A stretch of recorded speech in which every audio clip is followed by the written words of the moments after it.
Liza, come on, let's go. I'll knock you out.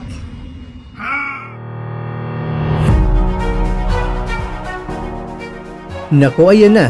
Pinaghandaan na ni One Punch ang The Wolf. Target pang pabagsakin. Tila ba gusto nang unahan ni Jonah Sultan si John Riel Casimero? Pero bakit nga ba? Malaga para kina Jonah Sultan at John Riel Casimero na makalaban itong si Elijah Pierce.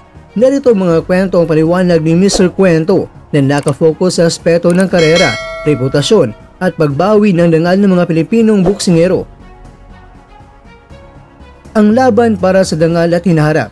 Ang kahalagaan ng laban kay Elijah Pierce para kay Jonah Sultan.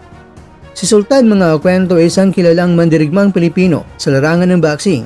Isa siya sa mga veteranong boksingero na nagbigay ng karangalan sa Pilipinas sa pamamagitan ng kanyang mapangahas na estilo ng pagkikipaglaban.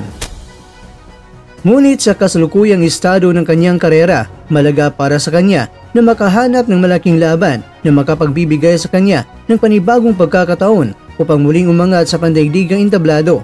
Ang laban kontra kay Elijah Pierce ay isang oportunidad na hindi niya dapat palalampasin.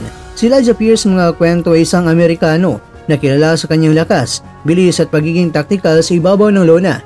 Ngunit higit sa lahat, siya rin ay naging bangungot para sa ilang mga Pilipinong boksingero gaya ni Mike Plania, Arthur Villanueva